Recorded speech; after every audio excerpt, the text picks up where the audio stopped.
vou falar do primeiro e do segundo perigo do perspectivismo. Qual é o primeiro grande perigo do perspectivismo? Ele é plural, ele é democrático, ele é só uma perspectiva. Mas, a Minelis, daí dá para fazer ciência? Dá.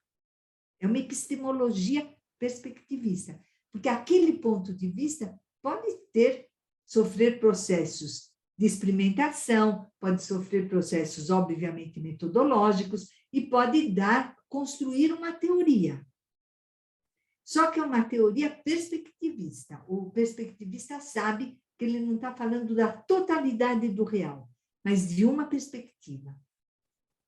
Mas ele tem um perigo, ele sempre incorre num perigo, todos os perspectivistas, da totalização.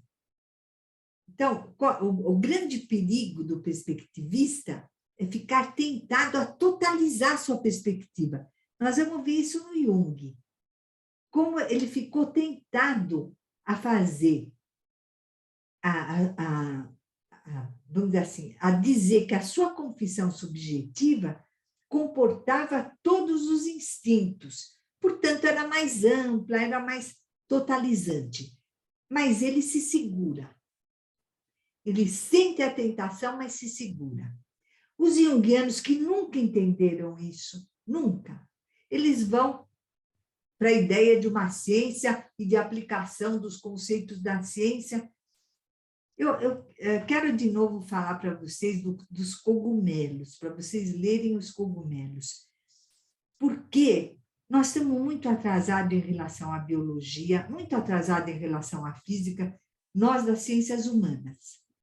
Agora, a área psi, minha gente, é de um atraso, é pungente, né? É pungente o atraso dela. Porque ela nunca lê biologia, ela nunca lê física, então ela nem sabe o que está acontecendo, química. E, além do que, ela acha que, por causa do instrumental marxista da luta de classe, que ela pode, inclusive, determinar o lugar dos outros, uma tragédia. E depois ela comete alguns grandes equívocos, né? Esse é um que eu estou falando. Toda a ciência atualmente é genética. É onde nós vamos chegar. Num princípio genético, mas ainda falta, né? Então, o grande perigo do perspectivismo é totalizar. A minha perspectiva é a melhor, é a maior, é a mais abrangente. E aí eu faço uma ciência aos moldes tradicionais. O meu amigo Sonu Chandazani incorre nessa... Ele abre o perspectivismo, ele sabe que o Jung é perspectivista.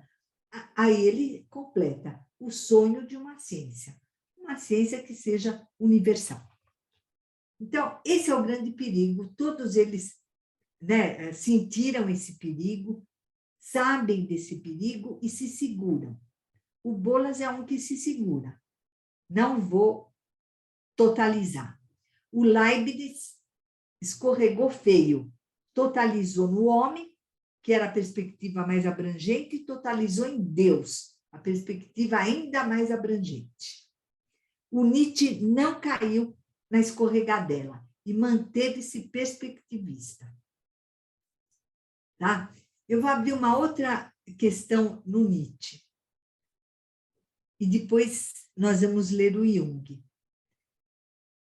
A outra questão que está na genealogia da moral e num texto que o Nietzsche não produziu, que é a vontade de potência, ele não produziu, mas produziram por ele, ou seja, organizaram a noção de vontade de potência nos fragmentos póstumos, que é um livro que vocês podem ter acesso. Mas essa ideia, vocês entendem que um autor tem camadas de sentido. Essa ideia sempre esteve presente no Nietzsche, que é a ideia de verdade, de vontade de potência. Então, o que ele vai falar? Que está por baixo, ou uma das camadas, por baixo é ruim, uma das camadas presentes nessa hermenêutica de sentido interna ao próprio autor, é que todos os seres vivos, eles conhecem. O Nietzsche não é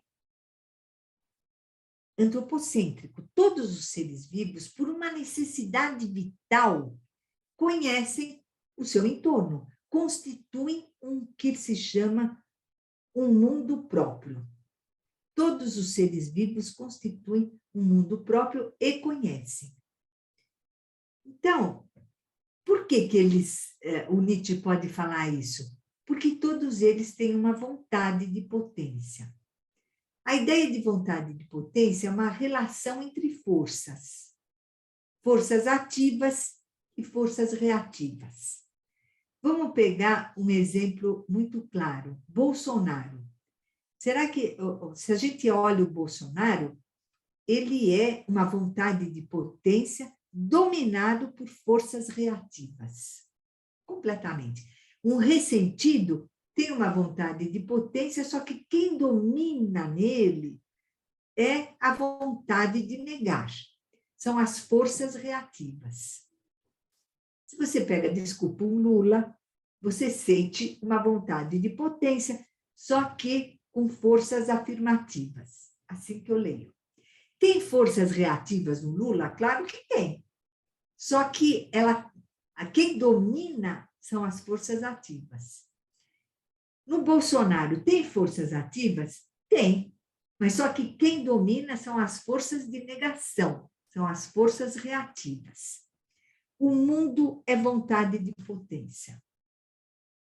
É esse diferencial entre forças. Uma onça tem vontade de potência? Tem, e constitui um mundo próprio através da sua vontade de potência. E uma capivara também. E os meus gatos também. Tudo que existe é vontade de potência. Um diferencial entre forças ativas e forças reativas. Então, assim, subjacente, que nem a Sucharita me ajudou, ou uma camada de sentido para além da ideia de uma confissão do seu autor, que, na verdade, é um instinto, é uma pulsão em cada um dos autores, nós vamos ver isso no Jung.